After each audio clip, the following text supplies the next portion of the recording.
Deliberate, by fate, or by the algorithm.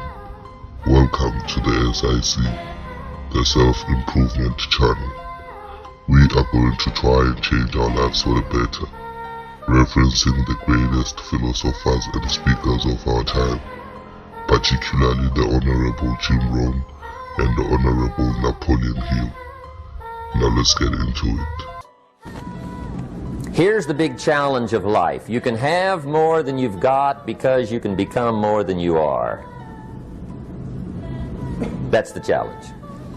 And of course the other side of the coin reads, unless you change how you are, you'll always have what you got.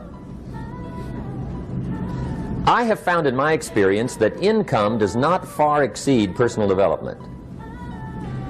Now sometimes income takes a lucky jump. But sure enough, unless you grow out where it is, it'll usually come back where you are.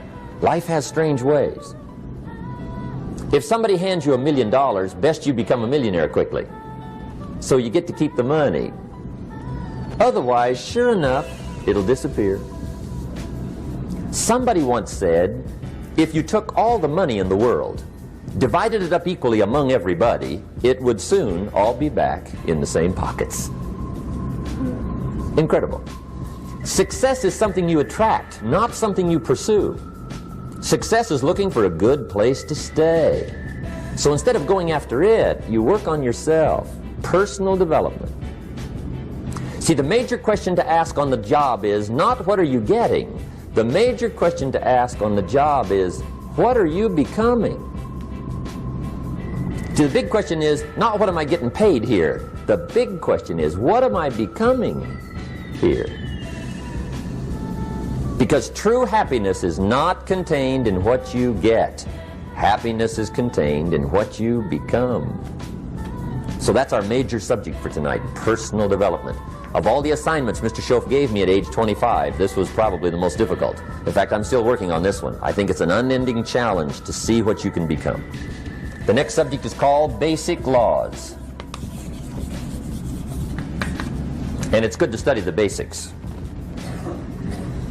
And I call these basics primarily because they come from the Bible.